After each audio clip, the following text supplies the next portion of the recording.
데살로니가전서는 5장으로 되어 있는데 1장부터 3장까지는 교리적인 부분, 원리적인 부분이고 오늘 4장부터 5장까지는 실천에 대한 부분입니다. 바울 서신은 항상 바울이 13개의 서신서를 썼는데 전부 다 이런 형식이에요. 앞부분은 교리, 뒷부분은 교리에 입각한 삶의 생활, 행동 이런 쪽을 얘기하는 것이죠. 하나님 백성들은 예수의 피로 자녀가 되었습니다. 그거는 한순간에 이루어졌죠. 아이를 낳는 것보다 요즘은 키우는 게 더 어렵다고요. 그래서 안 낳으려고 그러는 것을 알 수가 있어요. 그렇지 않아 삶도 마찬가지입니다. 우리가 예수 믿는 것도 엄청난 일인데 사실은 성도의 삶을 살아가는 게 이게 평생 훈련해야 되고 평생 수고를 많이 해야 됩니다.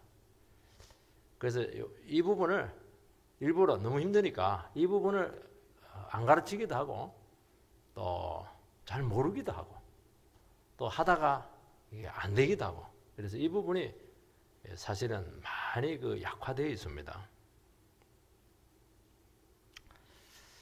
이 바울은 데살로니가 성도님들에게 3주 길어봐야 한 달, 두 달인데 가르쳤는데 가르칠 때 처음부터 전도 설교만 하지 않았다는 거예요. 예수 믿어가지고 하나님 백성만 된다 그것만 얘기하는 것이 아니고 4절에 보면은 중간에 보면 우리에게 배웠으니 하나님을 기쁘시게 할 수 있는지를 우리에게 배웠으니 그러니까 벌써 삶을 하나님 기쁘시게 하는 삶 어떻게 살아야 될 것인가 하는 그 삶 이런 부분들을 똑같이 가르쳤다는 거예요. 근데 그걸 잘 그들이 실천하고 있는 겁니다. 그걸 계속 힘쓰라 그렇게 하면서 그들에게 권면하고 있습니다. 그러니까 교회는 전도 설교만 계속 하면 안 돼요. 계속 그 삶의 설교를 많이 해야 됩니다. 가르쳐야 돼요. 이거 훨씬 어렵습니다. 이거 요게 안 되면은 신앙이 어긋날 뿐만 아니라 잘못하면 이게 구원에서 떨어질 수도 있지 않느냐 그까지 갈 가능성이 참 많아요. 오늘 마지막에 보면은 뭐라고 되어 있습니까? 18절에 보면은 그러므로 저버리는 자는 사람을 저버림이 아니요 너희에게 그의 성령을 주신 하나님을 저버림이라. 성령이 소멸되다가 나중에는 성령이 떠날 수도 있지 않냐 이제 그까지는 안 가지만 상당히 그 경고성 말씀이에요. 삶이 없으면 성령의 역사가 전혀 나타나지 않아요. 이렇게 중요한 겁니다. 첫 번째는 성도의 마땅한 삶이 있고 그건 소극적이고 조금 더 적극적으로는 하나님이 기뻐하는 삶이 있다. 이걸 기억해야 됩니다.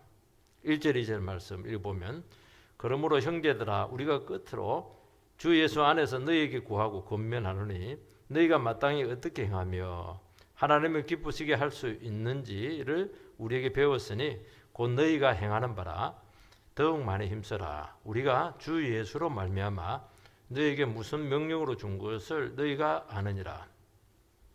여러분 아주 독특한 표현이 나오는데 주 안에서 권면한다 되어 있고요. 주 예수로 말미암아 준 명령이다 이렇게 이야기합니다. 권면한다, 명령이다.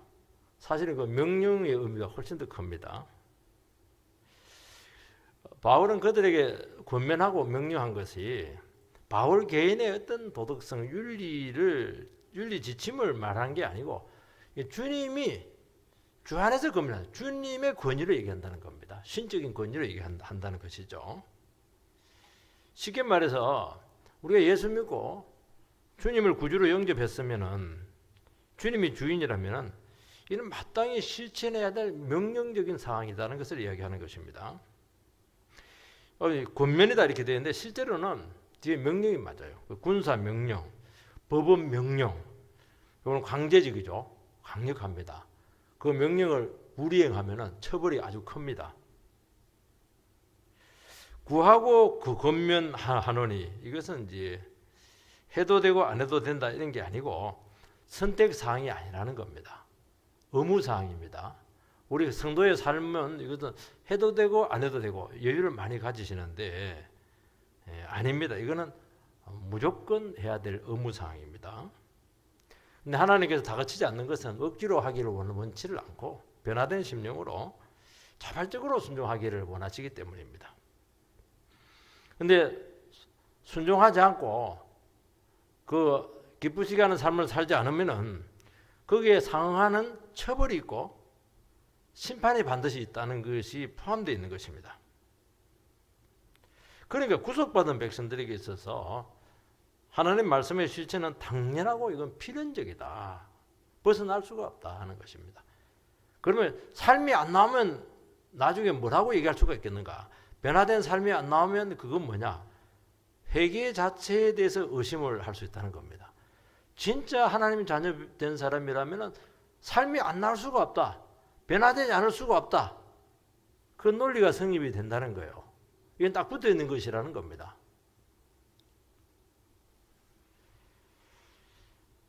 그리고 하나님의 말씀을 순종하면은 그때부터 하나님 뜻이 이루어지는 것입니다. 하나님 백성 되었다고 해서 뜻이 이루어지는 게 아닙니다. 하나님 말씀을 가지고 삶에서 실천을 할 때 그의 주의 뜻이 나타난다는 거예요. 그때 능력이 나타난다는 거예요. 그때 우리에게 막 상이 온다는 겁니다. 아무것도 안 하는데 상 받을 리가 없습니다. 고난이 올 수도 있죠. 그래도 고난을 피하거나 타협하면은 상이 없습니다. 상이 있으니까 열심히 하죠. 그리고 약속에서 제외될 수가 있는 것입니다. 우리는 뭐 열처녀 비유 같은데 막 5처녀들은 신랑과 함께 들어가서 막 잔치를 막 베풀고 이렇게 하는데 그러면 기름을 준비하지 않는 나머지 5처녀들은 막 바깥 떠든데 이를 팍팍 갈고 있다 이렇게 하는데요. 이를 간다는 게 그게 지옥 간다는 게 아닙니다. 천국 잔치에 못 들어간다는 거예요. 은혜 잔치에 못 들어가는 거예요. 늘 바깥 어두운 데서 막 늘 그냥 이렇게 하나님 백성인데도 불구하고 그거까지는 막 그것도 말할 수 있죠. 근데도 막 늘 춥고 배고프고 이렇게 산다는 거예요. 쉽게 말해서.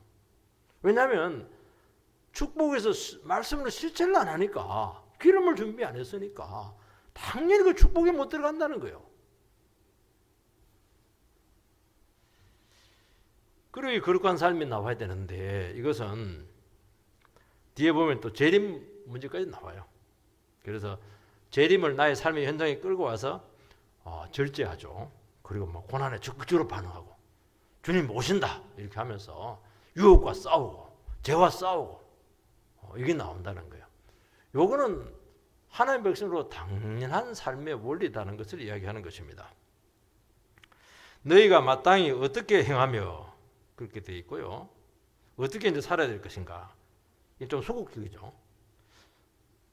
두 번째는 또 뭐냐니까 하나님을 기쁘시게 할 수 있는 것이 있다. 두 가지를 기억해야 됩니다.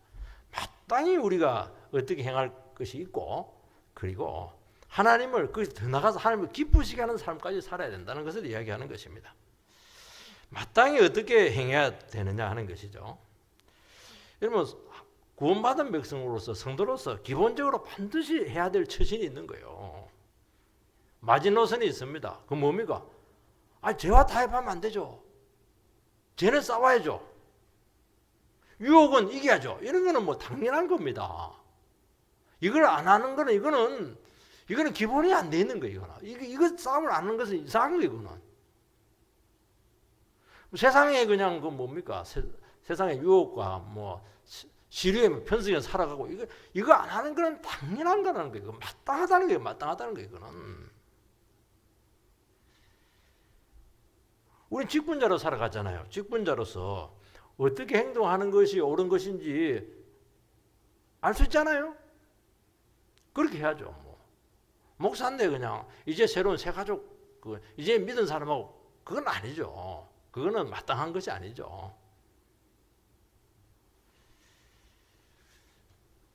그러니까 유혹에 넘어지거나 죄에 빠지는 것은 거룩한 성도로서 이거는 뭐 절대로 바른 위상이 아니다는 겁니다. 하나님 앞에 아름답지 못하죠. 왜냐하면 우리는 하나님 앞에 특별한 존재이기 때문에 그렇다는 겁니다. 그래서 우리가 기억을 해야 돼요. 뭘 기억해야 되냐? 나는 예수의 피값으로 구속받은 백성이다. 나는 하나님의 백성이다. 이걸 잊어버리면 이제 계속 힘들어집니다. 출애굽 백성들이 노예에서 그냥 출애굽해가지고 시내산에서 한순간에 하나님 백성이 되어버렸잖아요. 시내산 언약을 통해서. 그런데 이제 문제는 뭐냐니까 신분은 하나님의 백성이 되었는데 삶은 하나도 안 나왔어요. 광야에서. 옛날은 뭐 애굽에서 하던 그 짓을 똑같이 했습니다. 그래서 절대로 축복을 못 받았어요. 계속 그냥 헤매는 겁니다. 계속 돌고 원망하다가 그냥 그 세대들이 다 죽는데 40년 걸렸습니다. 만약에 다 안 죽었으면 10년 더 갔을지도 몰라요. 왜냐하면 그 사람들은 축복에 데려갈 수가 없다는 거예요. 쉽게 말해서. 이것은 마땅한 삶이 있는 것인데 그 이스라엘 백성들이 마땅한 삶을 잃어버린 거예요. 이게. 그걸 생각을 안 한 거예요. 늘 옛날 생각하면서 그때가 좋았다. 그렇게 하는 것입니다. 그래서 우리는 신앙생활하면서 뭘 기억해야 되냐. 나는 그걸 바라보면서 나는 구속받은 백성이다. 어떤 사람들은 그렇더라. 대한민국에 태어난 것도 특별하다. 이렇게 하는 사람도 있는데 우리는 하나님 나라에 태어난 게 얼마나 특별하냐. 그렇게 하면서 내가 존귀한데 어떻게 옛날에 양반은 막 겹불도 안 쬐다는데 우리가 어떻게 세상에 겹불을 찌고 이렇게 하냐. 이게 왜 안 되냐는 게 이게. 요즘 죄짓지 않는 것에서 우리는 더 나가야 됩니다. 이건 소극적인 것이거든요. 적극적으로 하나님을 기쁘시게 할 것을 생각하라. 그렇게 하는 겁니다. 그걸로 다 된 게 아니에요. 그건 기본이에요. 기본으로 깔고 하는 거예요. 그거는. 하나님을 기쁘시게 하는 삶을 살라. 어떻게 하는 것이 하나님 기쁘시게 하는 삶을 삽니까? 우리 어떤 일을 하려고 하는데 죄는 아니지만은 동기가 여러 가지가 될 수가 있습니다. 이 부분이 굉장히 중요한 거예요. 나 죄 안 지었는데, 나 거짓말 안 했는데 그거 갖고 되는 게 아니에요. 나는 뭐 엄란한 죄 안 지었는데 그거 갖고 되는 게 아니고 도리어요. 더 교묘한 게 이 부분이에요. 우리는 동기를 살펴야 돼요. 하나님 앞에서 나의 태도를 살펴야 된다는 겁니다. 무슨 동기를 했냐? 무슨 목적을 했냐? 너 자신의 만족을 위해서 했냐? 나를 나타내기 위해서 했는가? 다양한 은밀한 부분들이 너무 많다는 거예요. 이런 부분들이. 요걸 살피라는 거예요. 그래서 뭘 선택하느냐? 여러 가지 동기들이 있는데 겉으로는 똑같아요. 하는 일 보는데 하나님은 중심을 보시기 때문에 아시거든요. 하나님께서 제일 기뻐하는 그 일을 해라는 겁니다. 그 마음으로 해라는 거예요. 그 싸움을 하라는 거예요. 우리가 이제 성령이 오면 생각이 바뀝니다. 그래서 성령의 도움이 필요합니다. 이것은 우리 힘으로 안 돼요. 또 성숙해야 됩니다. 성숙해야 해서 훨씬 주의 뜻을 잘 알아야 되는 겁니다. 왜 성령이 와야 되냐면 성령이 오지 않으면 생각이 늘 자기중심적이에요. 나한테 이익이 되나, 내 기분은 어떻나, 전부 다 이런 생각입니다. 그게 철저히 이기적인 자기중심적인 생각을 갖고 있거든요. 이거는 이제 기쁘시게 할 수가 없어요. 그 나를 기쁘게 하는 것이죠. 성령이 오면 이제 바뀝니다. 하나님이 기뻐하시는 게 뭘까? 하나님은 어떻게 생각할까? 이런 쪽으로 자꾸 이제 개발이 되는 겁니다. 그래서 우리가 말씀 듣고 은혜 받고 이렇게 할 때 이걸 자꾸 개발해야 돼요. 지금까지는 막 내 기분, 내 감정, 내가 이렇게 막 그냥 잘 돼. 이런 것만 생각을 했는데 이제는 그 생각을 하시면 안 되고요.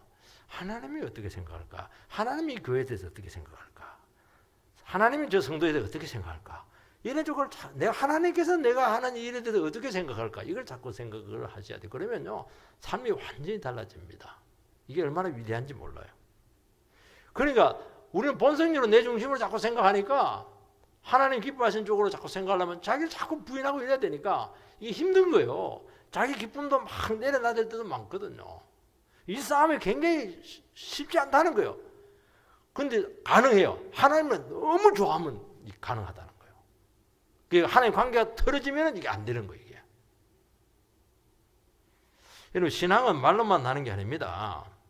말은 막 그럴듯하게 하고 말은 막 등산처럼 잘 민다고 이렇게 하는데 행동, 순종, 변함이 하나 나타나지 않아요.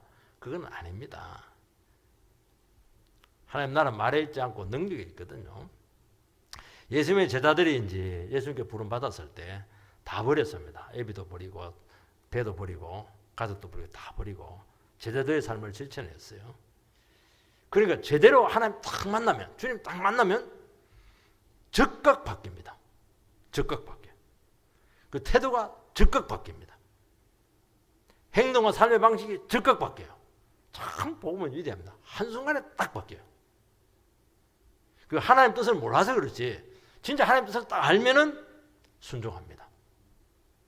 그런데 분명히 은혜 받았다고 그러고 눈물 많이 흘리고 막 그냥 막 엄청 회개하고 이렇게 했는데 막 한 뜻이 딱 나타났는데 막 이게 딱 막히는 거예요. 미그적거리기도 하고 그리고 막 자꾸 딴소리하고 뒤로 빼고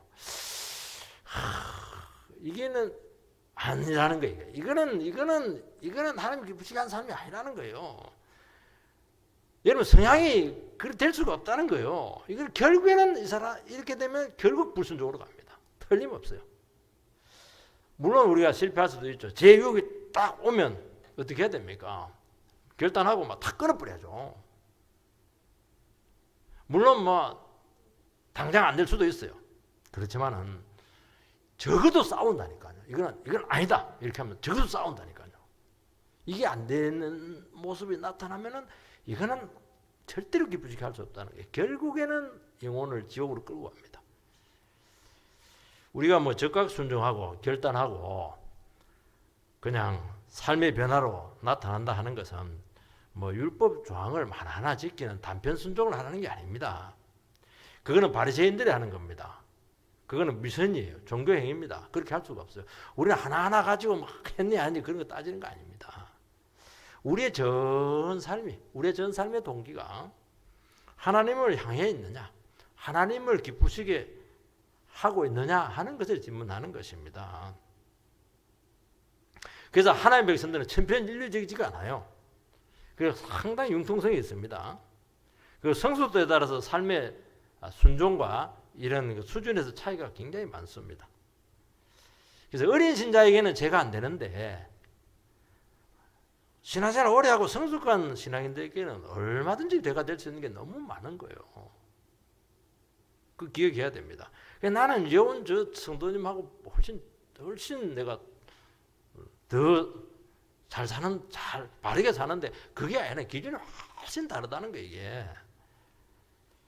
그래서 동일한 잣대로 평가하거나 비판하지 말아야 되고 다른 사람 대해서 이러쿵저러쿵 할 필요가 없는 거예요. 그냥 기도해 주는 겁니다. 자기 싸움을 안 하니까 남 싸움에 관여를 하는 거거든요. 남은 하나님 또 손에 있는 거예요. 자기 일 안 한 사람들 꼭 남 일 간섭하거든요. 자기가 신앙 싸움을 안 하니까 저 사람 신앙이 어떻니 이렇게 다 판단하는 거예요, 이게. 아니 자기 싸움을 하는데 자기는 하나님 앞에서 얼마나 올라가면 올라갈수록 더 예민하고 치열하게 싸워야 될 것들이 많거든요. 어린애하고 어른하고 수준이 완전히 다르잖아요. 싸우는 그 수준, 질이, 농도가 훨씬 다르거든요. 어떻게 다른 사람에게 이렇게 신경 쓸 여지가 있겠습니까? 영적인 부분에 있어서는 말이죠. 그걸 이야기하는 겁니다. 그래서 우리는 각자에게 부르신 목적에 따라서 비교하지 말고 내 삶을 열심히 살아가라는 겁니다. 특히 믿지 않는 사람하고 비교하는 거 이거는 뭐 말도 안 되죠. 그래서 우리가 하나님을 기쁘시게 하려면은 뭐 한두 개 이렇게 이런 율법 조항 문제가 아니고 신앙적으로 이렇게 자라야 돼. 자라는 게 하나님 기쁘시게 하는 것이고 그럼 지각이 열리게 되고 하나님의 음성을 분별하게 되고 이러면서 아주 고도의 하나님 중심적인 삶을 살아갈 수가 있는 겁니다.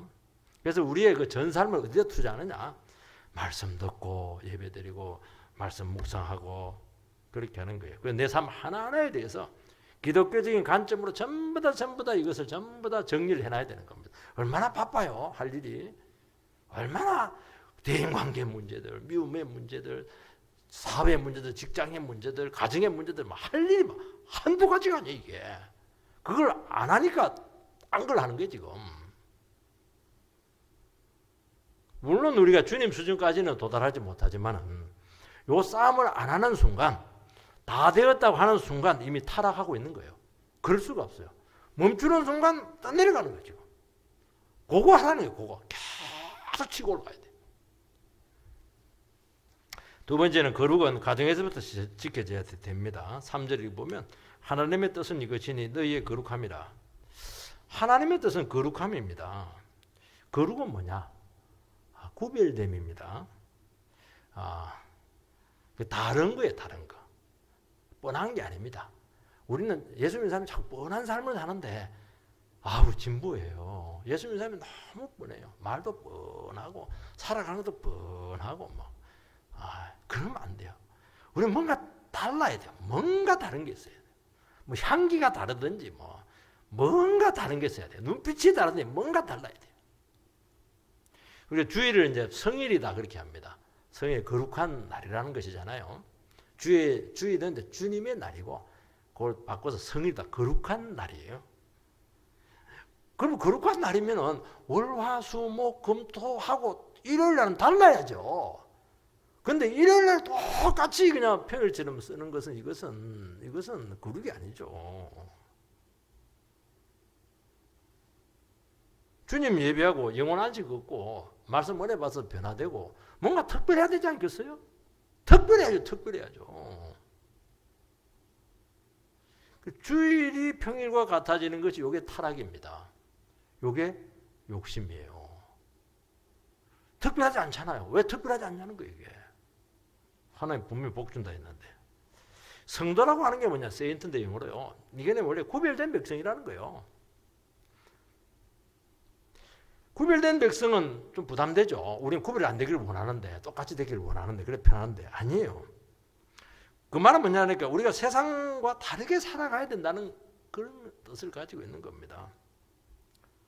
우리는 목적이 다르고 용도가 다르잖아요. 왜냐하면 우리가 특별하기 때문에 그렇다는 겁니다. 여러분, 이런 특별함은 어디에서 나오느냐? 내 안에서 나오잖아요. 내가 뭐 수양을 많이 한다고 특별해지는 것도 아니고, 능력을 막 그냥 갈고 닦고 하기 딴다고 되는 게 아니고, 이거는 하나님과의 바른 관계에서 오는 겁니다. 하나님이 내가 거룩하니 너희도 거룩해라 그렇게 나오잖아요. 하나님이 특별하기 때문에 우리가 특별하다는 거예요. 관계의 문제예요. 그러니까 하나님과의 관계에 있을 때 이게 나오는 겁니다. 성도로서의 삶이 나온다는 거예요. 마귀도 이기고 하나님 뜻도 이루어지게 되고 죄도 싸우고. 그러니까 우리가 하나님 관계가 끝나가지고 거룩하게 되지 않으면 아무것도 되지 않아요. 그 끝은 반드시 비참합니다. 그게 문제예요. 물론 성공할 수 있어요. 세상에서 인정받고 화려할 수 있어요. 끝은 반드시 비참합니다. 그래서 주님께서는 다른 걸 요구하지 않습니다. 하나를 요구할게. 하나가 뭡니까? 거룩이죠. 거룩하면 돼요. 교회도 다른 걸 요구하지 않습니다. 다른 건 부수적이에요. 여러분, 교회는 깨끗하라는 거예요. 구별됐다는 교회가 세상과 같아지는 것은 이거는 밟히는 소금이죠. 그거는 존재 의미가 없다는 거예요. 아무리 작아도 거룩하면은 하나님의 목적에 합당한 겁니다. 부끄럽지 않죠? 결국 복 받아요. 확실히 그래요. 확실히 성도다운 삶을 살아가시는 분들 보면은 우리는 벌써 거룩하잖아요. 새벽에 나온 것 자체가 거룩한 거예요. 다른 사람 다 자고 있는데 우리는 일어나가지고 와가지고 기도하잖아요. 다르잖아요, 벌써. 그게 거룩하죠. 수요일 나오잖아요. 수요일 날 다 그냥 텔레비 보고 다 그런 건 아니지만은 세상 일 하고 이럴 텐데 우리는 구별해서 나왔잖아요. 거룩하잖아요, 이게. 여러분, 거룩이 빠진 삶은 결국 타락이에요. 그리고 파괴입니다. 3절 하반절에서 8절 읽어보면 곧 음란을 버리고 각각 거룩함과 존귀함으로 자기의 아내에 대할 줄을 알고 하나님을 모르는 이방인과 같이 세욕을 따르지 말고 일의 분수를 넘어서 형제를 해하지 말라. 이는 우리가 너희에게 미리 말하고 정언한 것과 같이 이 모든 일에 주께서 신원하여 주심이라.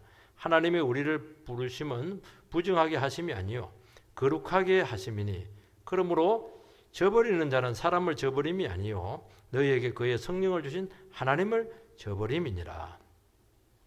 거룩에서 제일 첫 번째가 뭐냐? 이 음란을 버리는 겁니다. 바로 여기 나와버렸어요.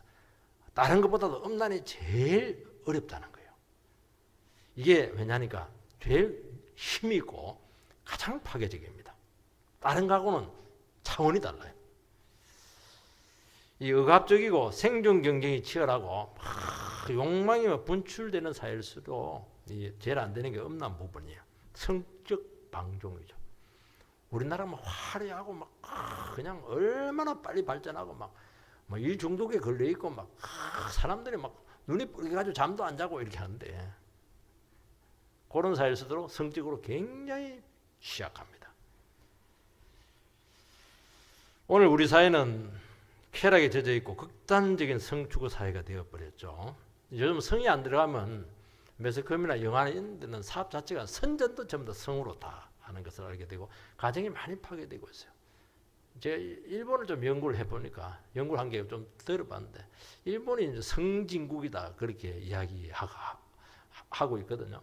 왜 그러냐니까 일본은 이제 먹을 것이 없었어요. 1000년 동안 소고기, 돼지고기를 못 먹었대요.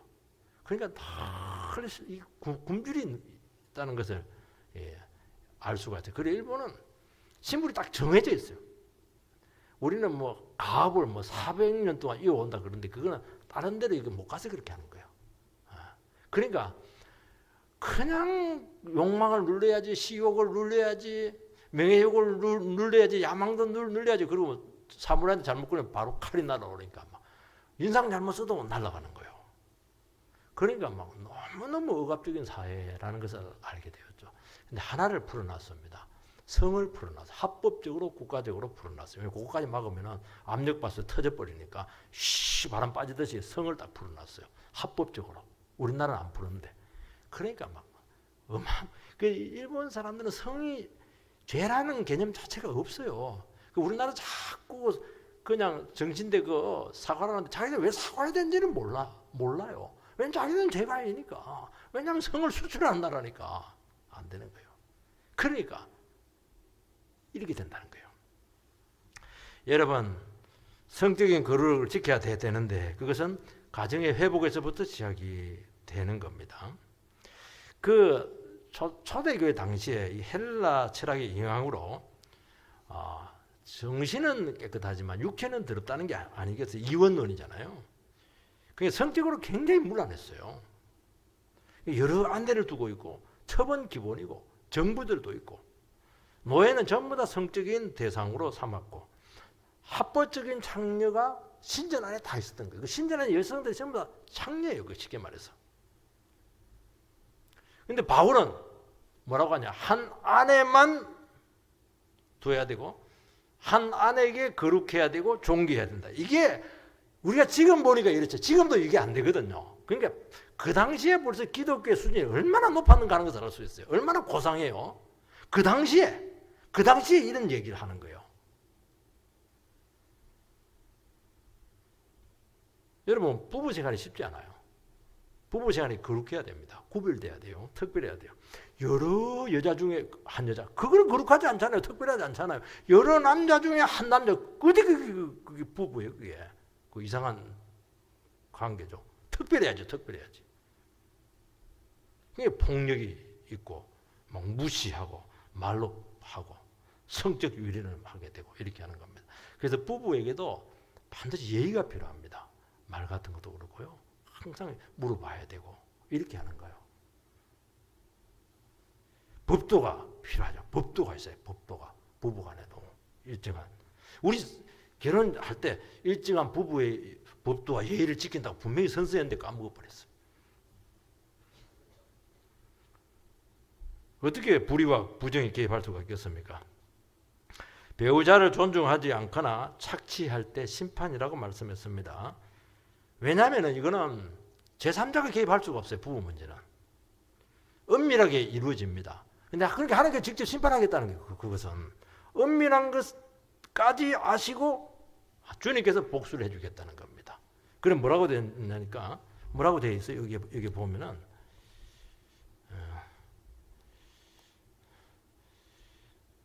6절 하반절에 보면은 이 모든 일에 주께서 신은하여 주심이라 재판한다는 거예요. 억울함을 풀어준다는 거예요.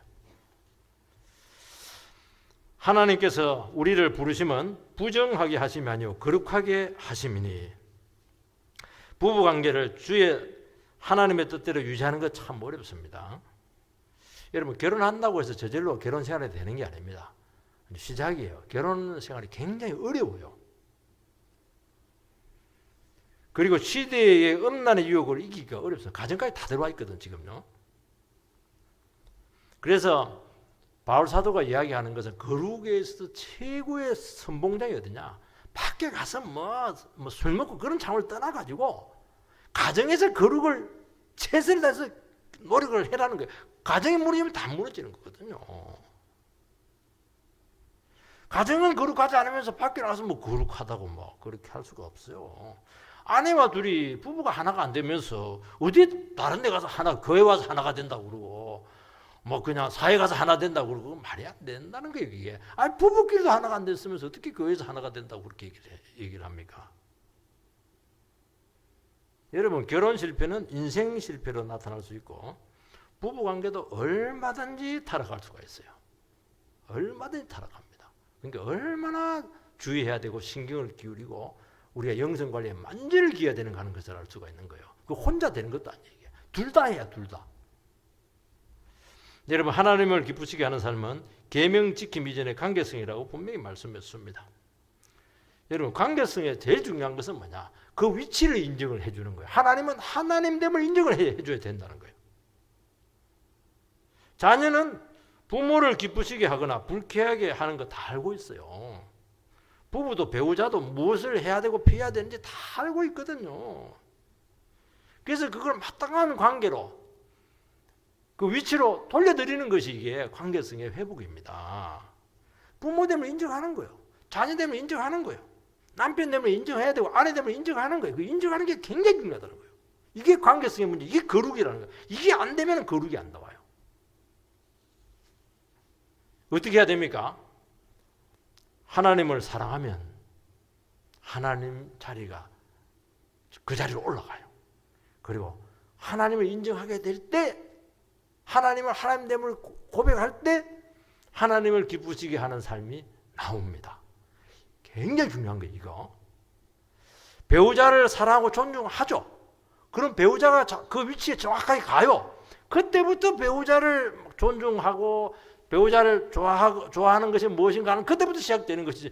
배우자의 위치를 인정 안 해주면서 그건 무슨 거룩이 나오겠습니까? 안 나온다는 거예요. 그걸 인정을 하라는 거예요, 인정을. 그 거룩은 관계성으로 들어가는 거예요. 인정할 걸 인정하라는 거예요. 왜냐하면 이 관계가 그러지면 아무것도 안 나와요. 여러분, 영적인 민감성이 이렇게 하는데요. 영적인 민감성이라는 것은 이상한 게 아닙니다. 하나님을 인정하고 그분을 사랑할 때 그때 하나님으로부터 영적인 민감성이 나오는 것이죠. 그러면 아주 깊이 있게 하나님을 기쁘시게 할 수 있는 삶이 나오는 겁니다. 우리가 다른 영혼을 사랑할 때 그 자리를 인정해 줄 때 관계의 민감성이 굉장히 개발이 돼요. 그냥 무시하고 말이지. 그냥 뭐 없어도 된다 이렇게 해버리고 이렇게 하면은 절대로 안 나와요. 절대 가면 갈수록 못된 게 나옵니다. 그러면 이제 영혼의 피로도 나오고, 그리고 그 본질적인 부분들도 나오고, 그 하나씩 이렇게 좀 얼마나 기쁜지 몰라요. 그게 주의 뜻이라는 거예요. 그게 거룩하다는 거예요. 거룩하다는 거예요. 거기서 온갖 아름다운 것이 다 나와요. 생명이 나오고 행복이 나오고 막 거기서 창조가 나오고 막 그냥 막 사랑이 터지고 노래가 나오고 막 기도가 나오고 그렇게 하는 거예요, 이게. 그거 왜 못 개발하냐는 거예요, 그거. 사랑하면 자기 포기하잖아요. 사랑하면 얼마든지 유혹을 이길 수 있잖아요. 사랑 안 하니까 딴짓을 하죠. 그래서 자기 자신을 사랑하는 것을 넘어서 다른 영혼을 주님의 사랑으로 대하는 겁니다. 그때 얼마나 자유로운지 몰라요. 최고의 만족이 온다는 거예요. 여기 안 되니까 다른 데 자꾸 찾아가는데 찾아가면 찾아갈수록 고갈이 온다는 거예요. 그래서 성숙은 성김으로 나타나야 되고 서로 부족을 채우고 약점을 책임지는 것으로 나타나는 겁니다. 그거의 필요를 채우는 것이잖아요. 그렇게 거룩을 회복시키고 가정을 회복시키라는 거예요. 세 번째는 형제 사랑으로 나타나야 됩니다. 9절 10절 형제 사랑에 관하여는 너희에게 쓸 것이 없으면 너희들 자신이 하나님의 가르치심을 받아 서로 사랑함이라. 너희가 온 마케도냐 모든 형제에 대하여 과연 이것을 행하도다. 형제들아 권하노니 더 많이 하고. 형제 사랑의 원칙은 하나님이 보는 눈으로 형제를 보는 겁니다. 너희들 자신이 하나님의 가르치심을 받아 서로 사랑함이라. 하나님께서는 죄인들을 조건 없이 받았습니다. 우리를 있는 모습 그대로 용납을 했습니다. 우리는 그 용납하심, 있는 그대로 받아주심에 감동해서 그 사랑의 변화가 되었습니다. 그러니까 기독교적인 형제 사랑의 제일 특징은 다른 영으로 있는 그대로 인정해 주는 거예요. 배우자도 마찬가지. 있는 그대로 인정해. 당신 왜 뚱뚱해?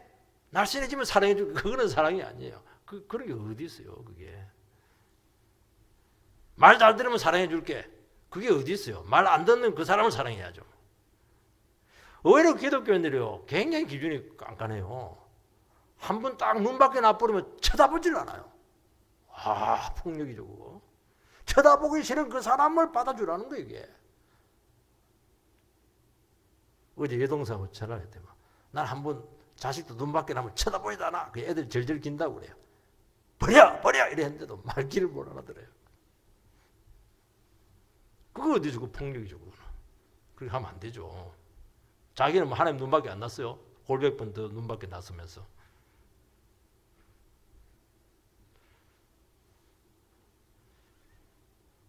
우리가 다 은혜로 변화되고 있는 중이잖아요. 우리도 변화되고 있고 다른 사람도 변화되고 있거든요. 그거는 기적이에요.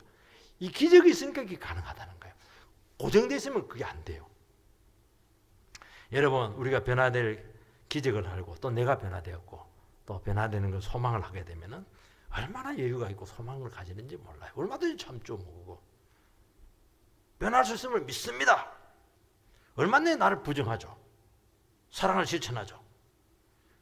그래서 변화될 때 깊이 하나가 되는 겁니다. 11절 12절 또 너희에게 명한 것 같이 조용하여 자기 일을 하고 너희 손으로 일하기를 힘쓰라. 이는 외인을 대하여 단정히 행하고 또한 아무 궁핍함이 없게 하려 함이라. 형제의 사랑에서 이제 또 더 나갑니다.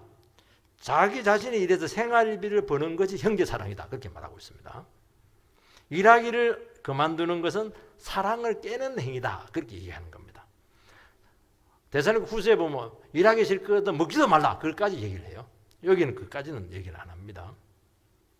여러분, 형제 사랑의 기본은 뭐냐? 다른 지체에 부담을 주는 존재가 되지 않는 거예요. 어쩔 수 없이 뭐 아프다니 그럴 때도 어쩔 수 없지만 정상인데 부담을 주는 거 이게. 그리고 나에게 필요한 것은 스스로 채우는 겁니다. 자기 손으로 일하는 거예요. 일하는 게 얼마나 귀한데요. 근데 그 당시에는 귀하지 않아서 헬라 사람들은 육체 노동은 천한 것이기 때문에 일을 천시했어요. 그럼 노예들한테 일 다 시켜버렸어요. 자기들 먹고 놀고 그것만 한 거예요. 그 식도록가, 그 미식가가 거기서 나왔거든요. 로마에서 나온 거예요, 이게. 우리나라 선비 사상.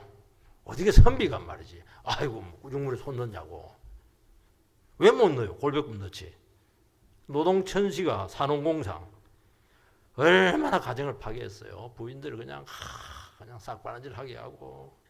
가족들 얼마나 고통을 주었어요. 가서 일하면 될 텐데.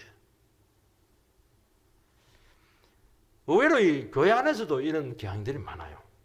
신앙 우선주의. 하나님께서 공급하신다. 이러면서 막 일을 안 하고 막 그렇게 하는데, 그거 신비주의입니다. 그거. 일을 하다가 만드는 걸 하지만은 기회가 있을 때는 하는 거죠. 여러분, 말씀과 기도만 하려고 하는 영성파가 그 당시에 굉장히 많았던 것으로 생각이 됩니다. 그런 가족들을 어떻게 손가락 빨고 있는데, 이런 경제적인 자립이 잘 되지 않으면 영적으로 종속될 가능성이 굉장히 많고, 다시 하면 이게 어려움을 겪을 수가 있는 거예요. 그래서 최선을 다해서 기도하면서 하나님 앞에 정말 책임을 질 수 있는 그런 삶이 되기를 바랍니다. 외인에 대하여 단정히 하고 이렇게 되어 있거든요. 믿지 않는 사람들에게 신세지지 말라는 겁니다. 우리는 부는 귀한 것이거든요. 가치 중립이에요. 그걸 부를 나쁘게 보는 건 굉장히 나쁜 거예요. 이거는. 그러니까 그걸 가치 있게 쓰라는 거예요. 그것을. 그리고 게으르고 대충 살지 말라고 되어 있습니다. 성실하라는 거예요. 성실. 역시 성실하신 분들이 신앙생활도 잘하는 것을 알 수가 있어요. 게으른 사람은 막 신앙생활도 게을러. 그래서 세상에 손가락질 받지 말게 하라는 거예요. 당신 왜 그렇게 살아요? 왜 이렇게 게으르세요? 왜 이렇게 늙게 오세요? 왜 너밖에 모르냐? 왜 이렇게 이기적이야? 지그러 다 찾아 먹으면서 막 자기 손에 하나도 안 보고 왜 그런 소리를 듣냐는 거예요. 예수 믿는 사람들이. 베풀어야지. 여유롭게 그렇게 하고 이렇게 해야지. 너그러워야지. 여러분 조용히 자기 일만 하면 된다고 되어 있으면 조용히 하라는 거예요. 시끄럽게 일하지 말라는 거예요. 왜 시끄럽게 떠벌립니까? 인정받기 위해서죠. 여러분 자기 일에 충실하지 않으면 반드시 다른 사람을 간섭합니다. 자기 일에 학생들 보면요. 자기 공부 열심히 하는데도 옆에 사람 쳐다도 못 봐요. 내 공부할 게 많으니까. 일 안 하는 날라리들이 와가지고 자꾸 찝쩍거리는 거예요. 자지우지하려고 그렇게 하는 것이죠. 이해는 돼요. 인정을 못 받기도 하고 사랑을 못 받아서 그렇습니다. 그럴 때는 어떻게 해야 되냐. 자꾸 기도해서 주님 만나서 주님께로 자꾸 가게 해야 돼요. 그래서 주님 앞에 은혜 받고 사랑받고 깨지고 주님의 공급하심을 체험하고 주의 힘으로 사는 말씀으로 사는 걸 그걸 자꾸 가르쳐야 돼요. 그러면 사람이 온전하게 세워집니다. 여러분 신앙은 영적으로만 막 커지고 그런 게 아니에요. 전 삶이 하나님 앞에서 회복돼야 될 줄 믿습니다. 그런 게 되기를 주의 이름으로 축원드립니다.